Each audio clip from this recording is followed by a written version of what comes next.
YouTube this week of a 5-year-old girl with from Phoenix, and she was having trouble with the idea that that she and her little brother are growing up, and that someday this life is going to end, and she's going to die someday when she's really old, and her little brother is not going to be a 1-year-old toddler forever, that he's going to grow up. She's very uncomfortable with that idea, not happy with what they're going to become. I've got a short video clip of it for you. This is Sadie. Do you want to stay a little forever? So cute. So cute, and it makes you cry.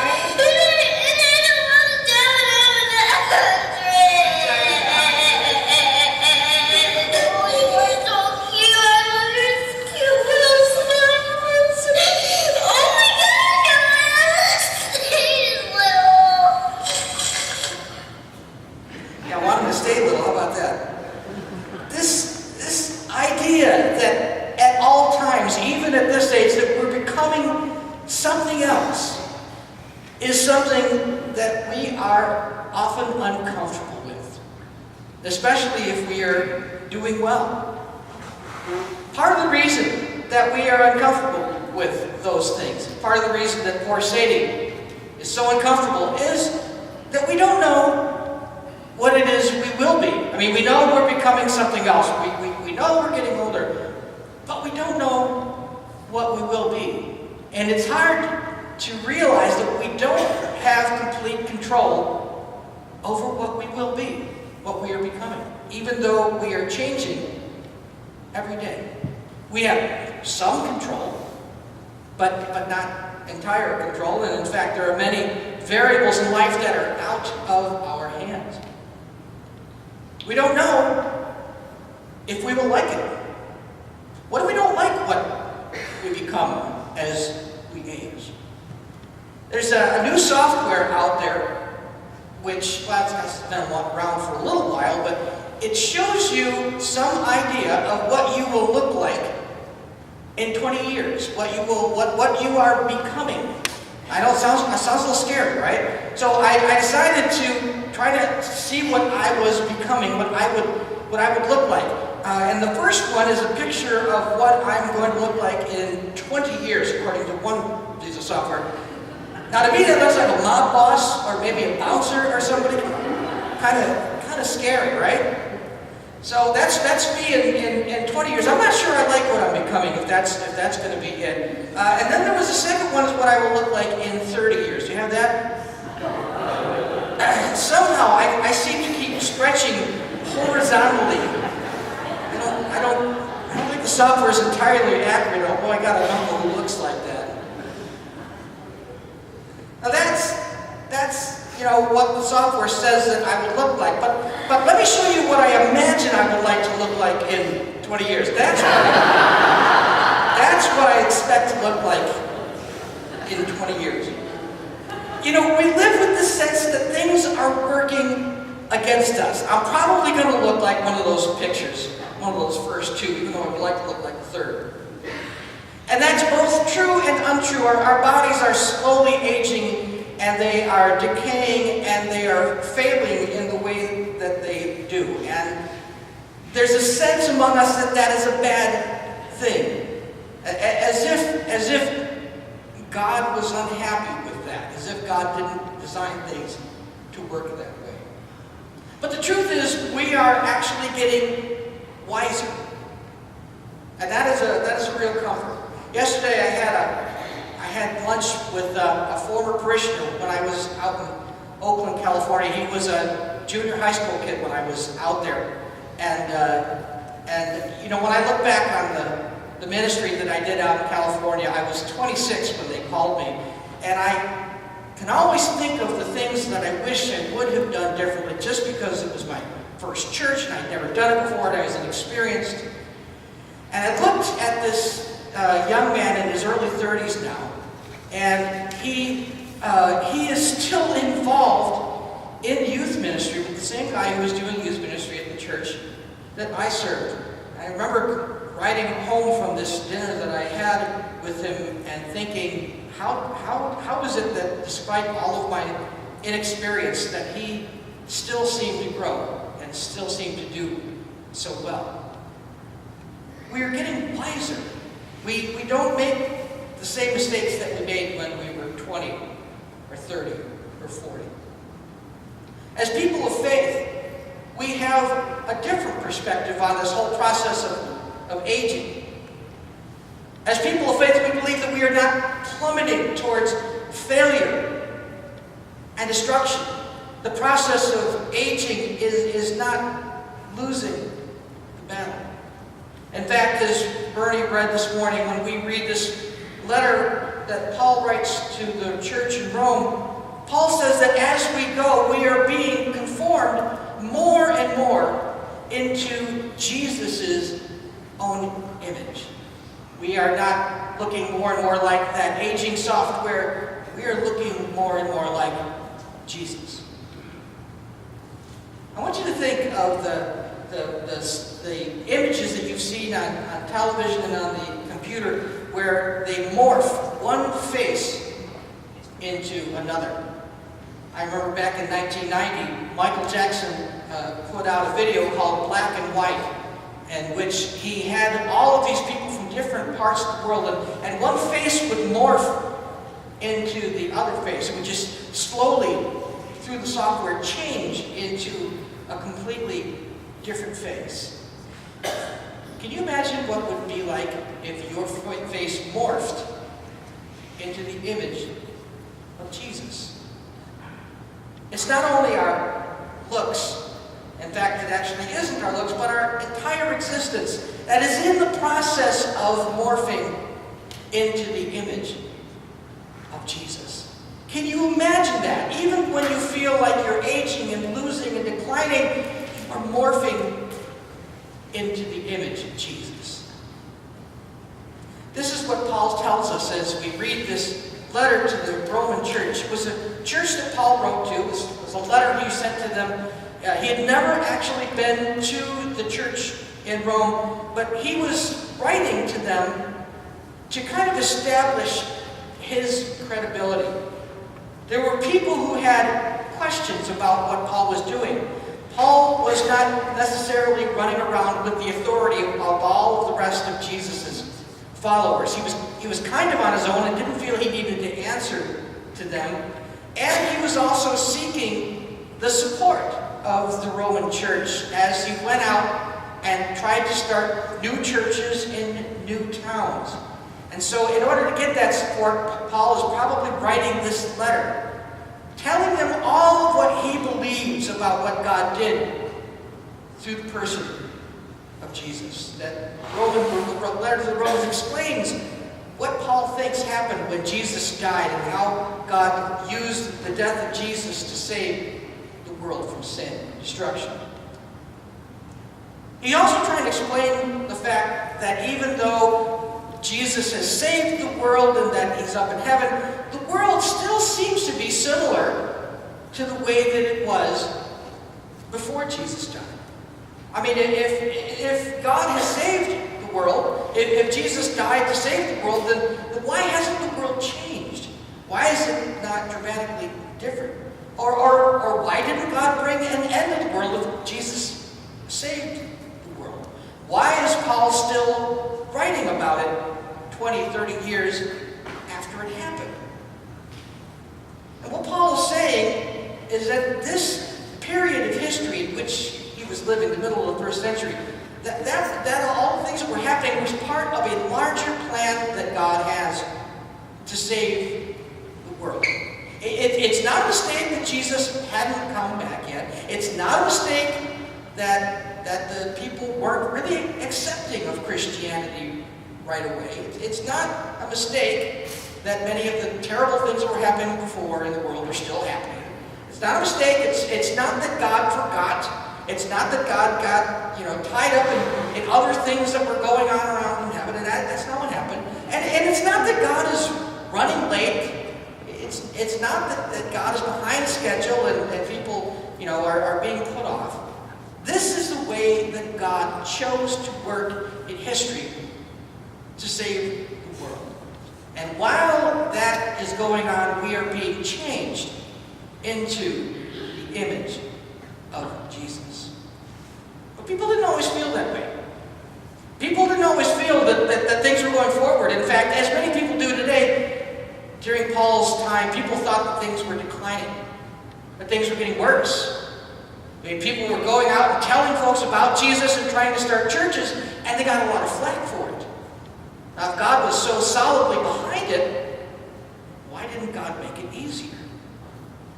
There was a sense that things were still getting worse, even though Jesus saved the world.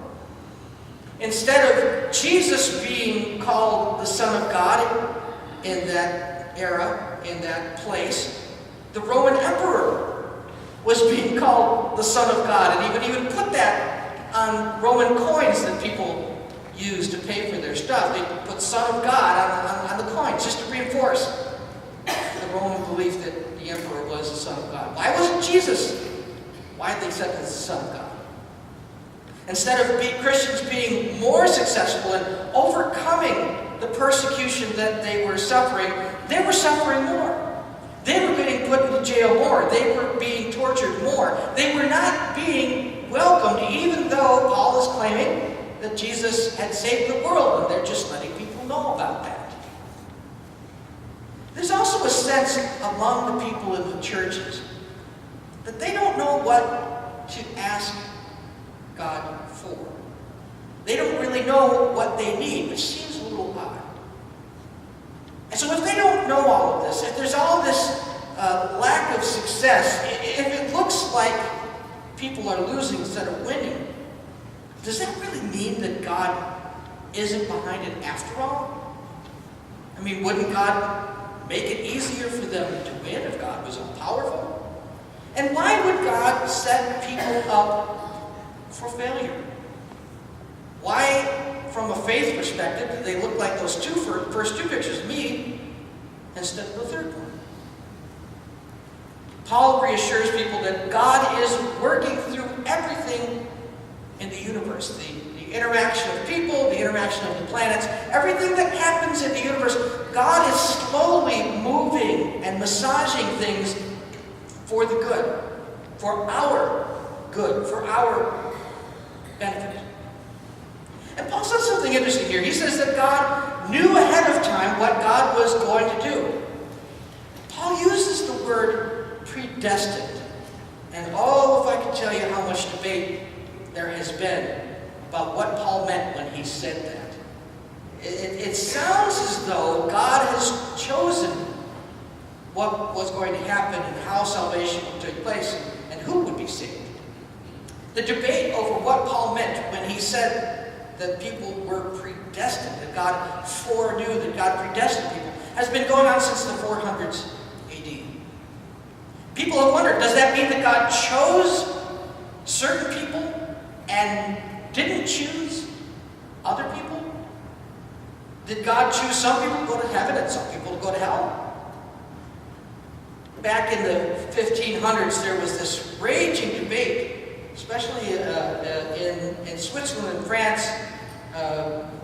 There's a theologian named John Calvin, and he would say that when he reads this verse, it means that all of history, all of the choices that you and I would ever make, those have already been prearranged by God, including our choice as to whether or not to accept God's grace and love and salvation. Now that's one way that people have talked, and believe it, there are still a lot of people who read this verse that Bernie read this morning and say that must be the way it is, because how else can you understand when Paul says people are predestined? There are people who hold this viewpoint are trying to be faithful to verses like this one in Romans. But there are two problems with approaching it this way. If you say that God has predestined us in the way that people have interpreted this, one problem is that God doesn't allow us the choice of how to respond. Instead, God has already chosen whether or not we will respond to God. And yet, we see all over in the Bible where people actually are given the choice whether or not to respond to God positively.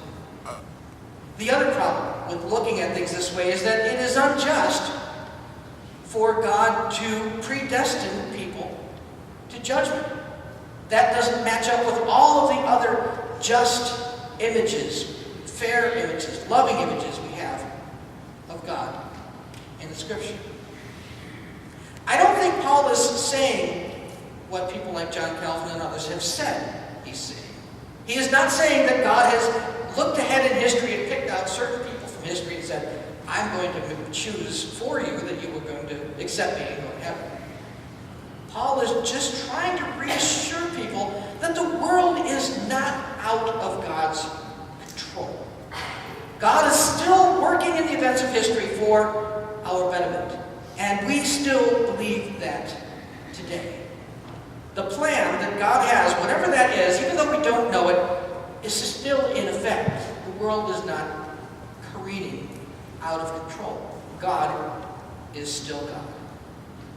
And Paul says that God sent the Holy Spirit to help us get through this period. As we become more and more like the image of Christ, the Spirit helps us. The Spirit guides us so that we know wrong and right. It helps us communicate with God because we don't really know exactly how to do that.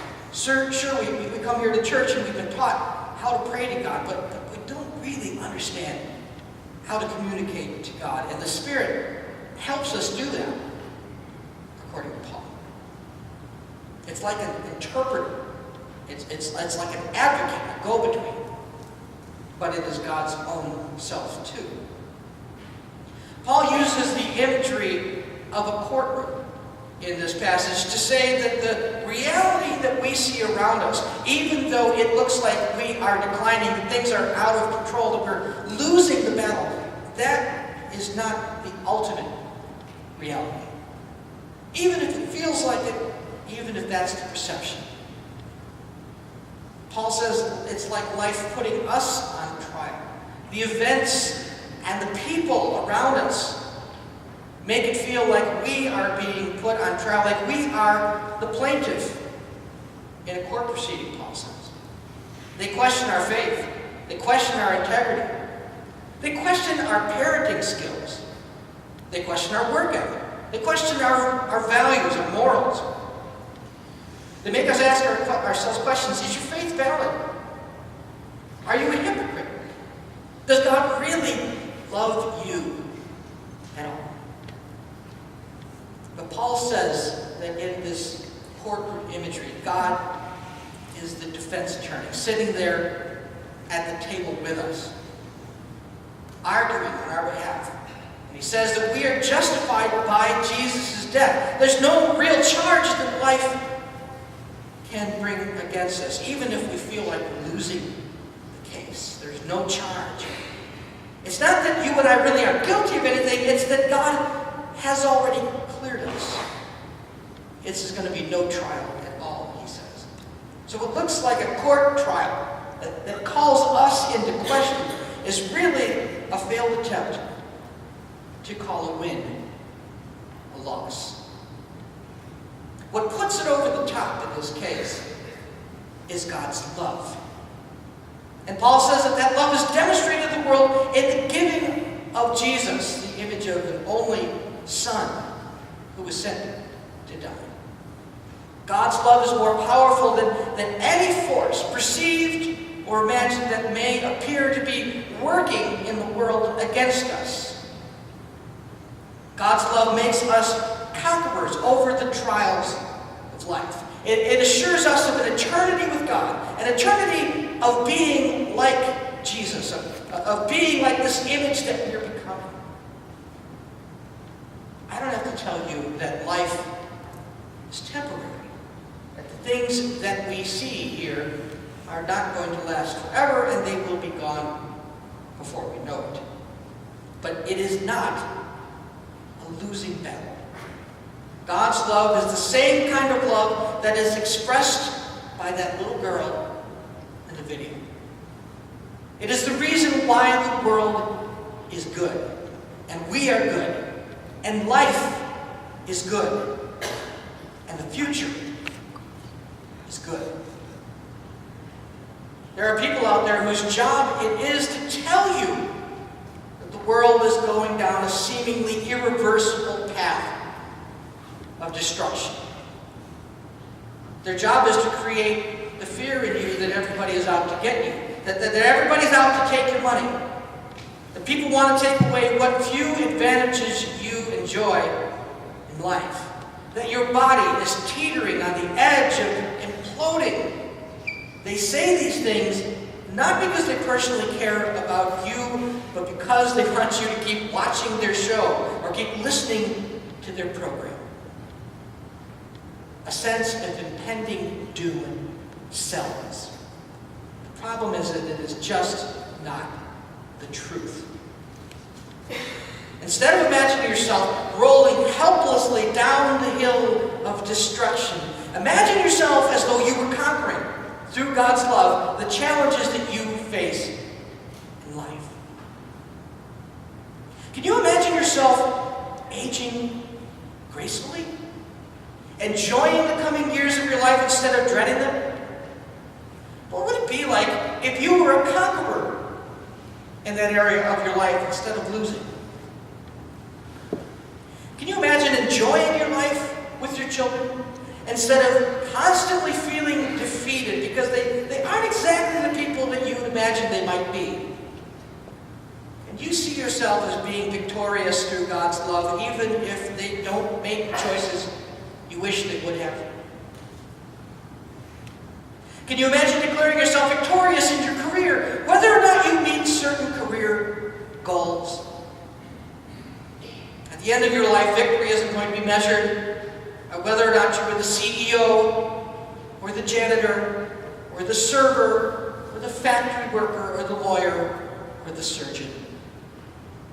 For people of faith, it is measured by the degree to which we have allowed God to turn us into the spitting image of Christ, and whether or not that image was visible to the people around us. Is it possible for us as a church, for once, to feel like conquerors because we are acting out of the love of God in the community? Or are we fading to always feeling defeated because of our fears of what will happen to us? Is it possible for us to just enjoy being the church in 2014? Many of us feel so defeated that we can't even enjoy being here. We can't worship. We can't participate in the things that are meaningful to us. We can't do what we feel led to do. We can't enjoy this time because we're so worried about the future. Do you think that's what God really wants out of us? Or is it possible that we are already conquerors? We just don't know it. A couple of years ago, there was a movie called Moneyball that came out. I'm a baseball fan, so I'm always partial to baseball movies. It was about a general manager for the Oakland A's named Billy Beane. And he had suffered a lot of losses. Players with big salaries were being bought up by teams with lots of money. He was dealing with people who he couldn't pay that much money. But he was able to follow this statistical model to do well in baseball, even though Oakland couldn't compete for the large salaried players. As he followed this statistical model, in time the Oakland A's set the major league record for consecutive wins in a season. And as a result, he was offered the largest general manager contract ever in baseball by the Boston Red Sox, which he turned down, by the way. In the movie, this assistant who helped him understand the statistical model shows him a video as he's mulling over this offer from Boston. It's a video of a player, big, chunky guy who hit the ball and didn't see where it went, and as he rounds first base, he falls over into the dirt and he thinks that he's out. And he gets up and he's going to start running back to the dugout. But then the umpire says, "Son, you just hit a home run the bases." Some of us feel like that guy as he rounds first base. But the truth is that we are more than conquerors. The world makes us feel like losers and failures because success and human value are depicted in such a narrow way these days. Not only here, but in other places too. No matter how terribly we feel about ourselves, sometimes, no matter how short we may feel we have fallen from God's ideal, none of that garbage can separate us from the love of God. None of it can keep us from the slow but sure process of being turned into the image of God, one conquering day at a time. Let us pray.